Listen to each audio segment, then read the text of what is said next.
estos episodios o estos eventos, en alguna forma Dios los descarta, Dios los cancela, Dios no los escucha, Dios los margina.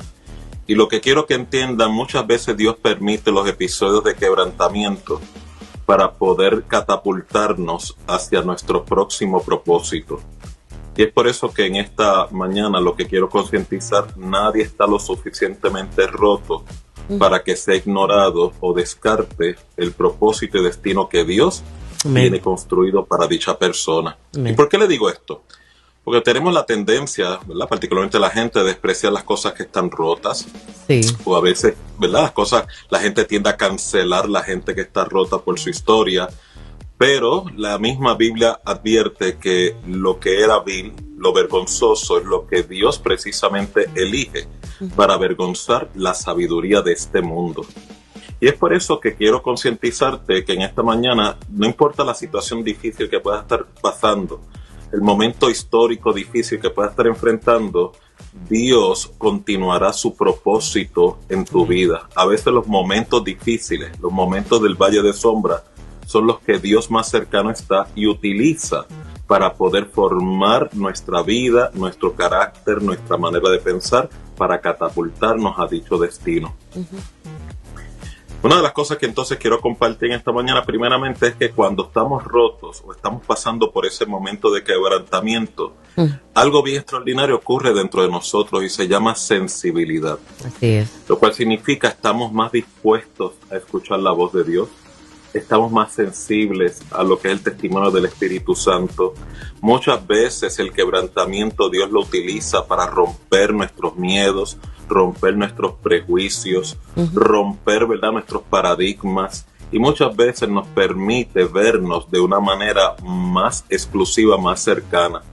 Eso significa que cuando estamos rotos también podemos ver cuán frágiles somos, lo inadecuado que somos, lo no competente que somos, y esto puede producir un evento sumamente agradable, y es, a mayor conciencia de lo frágil que soy, de lo inadecuado que soy, este conocimiento me tiene que llevar, yo tengo que tomar la decisión de crear mayor dependencia en esa relación con Dios. Lo cual significa la conexión entre usted y Dios se hace más magistral, porque como dice la Escritura, separados de mí, nada podemos hacer. Y finalmente, y la tercer elemento importante, porque es importante que usted pueda tener conciencia de que Dios auxilia a las personas rotas, es que cuando reconozco que soy inadecuado, cuando reconozco que no puedo hacer nada sino con la ayuda de Dios, estamos más cercanos y estamos más disponibles a alcanzar la victoria. ¿Por qué? La capacidad de depender, de descansar, de confiar, lo que la Biblia llama el ejercicio de la fe, es aprender a saludar el milagro sin haberlo visto. Llamar las cosas que no son como si fuesen, se convierten en nuestra nueva identidad, nuestra nueva cultura, y por lo tanto la relación con Dios se hace mucho más efectiva. Es importante que nosotros entonces cambiemos la perspectiva sobre lo que significa, ¿verdad?, estar roto o ser quebrantado. Es importante entonces que nosotros, doctor, quizás comencemos a ver este proceso como un proceso dentro de las circunstancias normal y hasta cierto punto positivo si nos quedamos sumergidos en el Señor y en la mano de Dios. Precisamente cuando Saulo de Tarso, el que luego conocemos como Pablo, fue roto, y es cuando el Cristo se le apareció en el camino a Samaria, dice la Escritura que quedó ciego, aunque ya él estaba ciego por sus prejuicios religiosos. Wow. Y cómo de esa experiencia donde quedó roto literalmente, físicamente y espiritualmente, se transformó en un Pablo. O sea, la crisis, el quebranto le permitió quitarse las vendas del prejuicio. Segundo, pudo relacionarse con el Dios real. Como decía Job, de oídas te había oído, ahora mis ojos te ven. Lo mismo le ocurrió a Pedro. Estando en la azotea esperando por la cena, teniendo hambre, tuvo una visión Y esta visión era para romper que sus prejuicios, romper, ¿verdad?, lo que era su actitud elitista. Porque cuando vio esa sábana descender del cielo lleno de reptiles, él dijo, yo no voy a comer nada de esto porque es comida inmunda. Y lo que Dios precisamente le dijo, precisamente esa actitud que tú tienes, que te lleva a marginar a la gente, te lleva a ver la gente jerárquicamente, te lleva a ver la gente como unos exclusivos y como otros que no son parte del propósito. Es la gente que precisamente yo quiero que tengas apertura y les sirvas. ¿Por qué? Porque el evangelio del reino es inclusivo, no es exclusivo.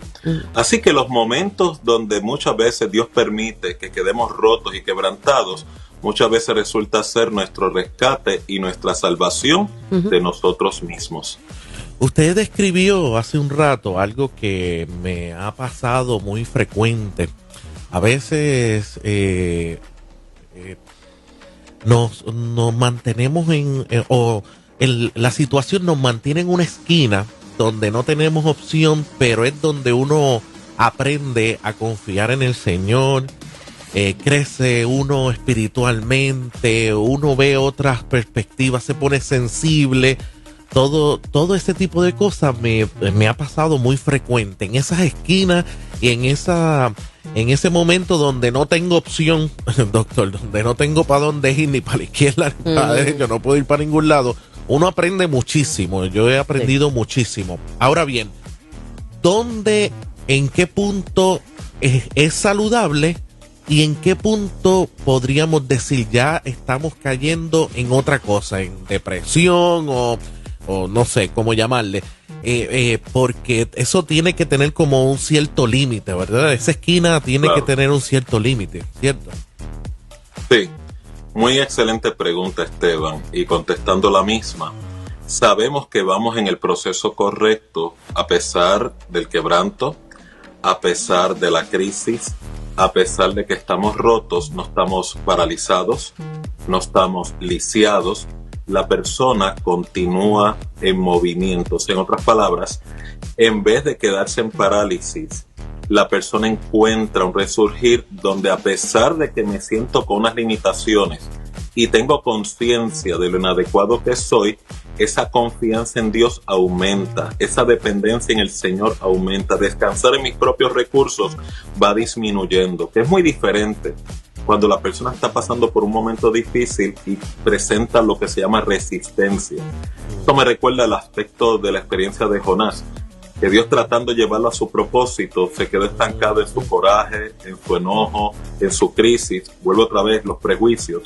Él quería que Dios destruyera a Nínive. Sin embargo, el propósito de Dios era mostrar que Dios es amplio en misericordia, porque Él quiere el cambio de mente, el arrepentimiento de las personas. Y dice la Escritura, y termina, que Jonás dice que iba a enojarse y enojarse hasta la muerte, a pesar de que Dios trató de razonar con él, diciéndole, ¿haces tú bien en enojarte tanto? ¿Cuál es la moraleja? Dios nos puede ayudar, pero si yo no tengo la actitud de flexibilizarme, de tener apertura al aprendizaje, de tener la oportunidad de reinventarme, no hay mucho de lo que Dios pueda hacer. Me convierto yo en mi propio enemigo. Y por eso es bien importante que cuando esté pasando por estos momentos difíciles o donde me siento roto, reconozca, el propósito de Dios no quedó cancelado, la relación no quedó cancelada. Dios se siente sumamente atraído al quebrantado y humilde de corazón.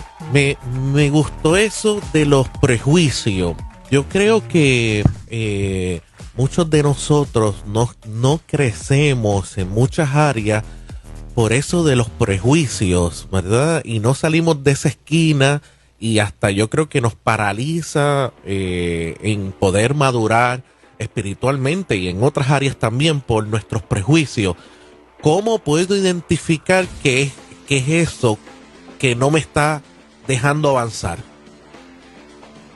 Los prejuicios tienen una característica particular. Se nutren de nuestros miedos. Miedo de perder el control, miedo de que las cosas no respondan a mi expectativa. La persona que está enferma o plagada o influenciada de prejuicios, el síntoma principal se llama frustración. ¿Cómo se corrige o cómo se cura esa condición? Hay una medicina que la Biblia llama humildad. es un fruto del Espíritu. ¿Qué tiene de característica la humildad? La humildad me permite reconocer que estoy equivocado, me permite reconocer que no lo sé todo, me permite reconocer que no soy el destino ni tengo todo el conocimiento, sino que solamente soy parte integral, un miembro del cuerpo, lo cual me permite generar conciencia de que no soy único y necesito a los demás, necesito el conocimiento de otros, necesito respetar la unción de otros para poder complementar y llegar a mi propósito y mi destino. Así que las personas con prejuicio luchan y pelean mucho con Dios porque se aferran a sus ideas, se aferran a sus conceptos, en cierta manera se convierten en mini dioses y por eso muchas veces Dios los resiste. La gente que es humilde o cultiva humildad siempre están renovándose y van creciendo y el fruto es serenidad y paz. Hermoso. Una última pregunta, doctor, antes de marcharnos. Luego de tantos años o luego de atender a miles de personas en distintas circunstancias y de ver y de ser testigo de la intervención de Dios en sus vidas, ¿cómo describiría usted el auxilio de Dios en medio de la gente rota? Si usted tuviese que hacer un pequeño bosquejo o dividir esa respuesta en varias vías, ¿cómo describe usted la intervención del auxilio de Dios sobre esas personas que comúnmente llegan a sus oficinas o que reciben consejería y usted ve a Dios obrar literalmente en cada una de ellas? Lo resumiría de esta manera: la gente rota, sanada por Dios, tienen más belleza que al principio, son más contemplativos, son más solidarios, son dados menos al juicio, tienen mayor sensibilidad al Espíritu Santo y, más importante, su penetración ministerial es mucho más abarcadora. Pueden llegar a sitios donde gente no puede llegar porque precisamente se liberaron de sus obstáculos, se liberaron de sus límites, se liberaron de sus prejuicios. Doctor